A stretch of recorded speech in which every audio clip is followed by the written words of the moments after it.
Breaking news, everyone, and welcome back. We continue our coverage of today's historic Senate vote to repeal the military's Don't Ask, Don't Tell policy that banned gays and lesbian service members from serving openly. The vote was 65 to 31 to repeal, and President Obama says he will sign the bill into law.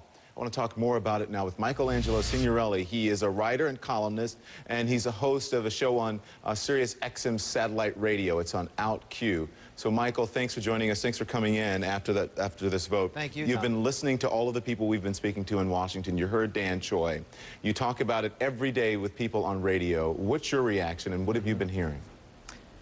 It is a great day, certainly for gays and lesbians serving in the military, but it's a great day for our country and for civil rights, and it's a monumental day for gay, lesbian, bisexual, transgender people. The military is the largest employer in the United States, and it is the last department, the last institution within the federal government that was discriminating against people. We now have the federal government of the United States not discriminate against people on the basis of sexual orientation. That is a big deal, and it will go far for people all across this country. I want to ask you this, and I will ask some of my colleagues who are in the service of civil rights.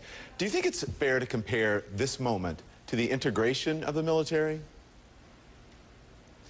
I think in many ways it's similar, except for the fact that gays and lesbians have been serving in the military. They just haven't been open. Now they're allowed to come out. They're allowed to actually say who they are. There are similarities in that there was a lot of fear. There was a lot of bigotry. It took political will. It took political coverage, and it didn't cause any problems. The same thing applies here. Well, it's interesting because back in 2000, when they did it in the UK, I've been watching a number of reports, and they said this all happened. There was this big uproar, and then nothing once it did happen.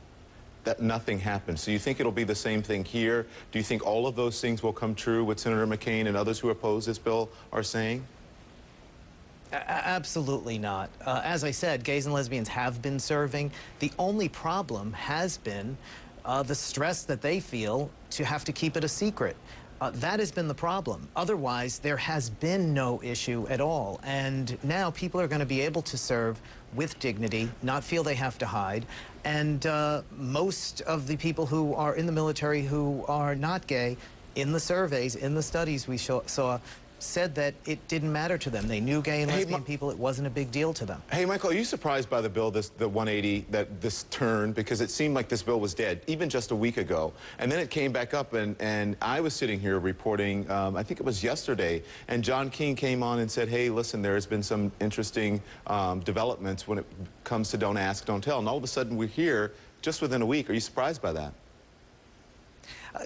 You know, you're always surprised when you have all of these losses and letdowns and you don't want to get yourself built up again. But I have to say that it happened because there was a real will to get it done, and it happened because activists pushed really, really hard. And I hope that I get a lot of you know, I get that. I don't mean to cut you off because I think you're a very smart guy, and I want to get some interesting, I think you have an interesting perspective. I want to get it in before I have to go to break here.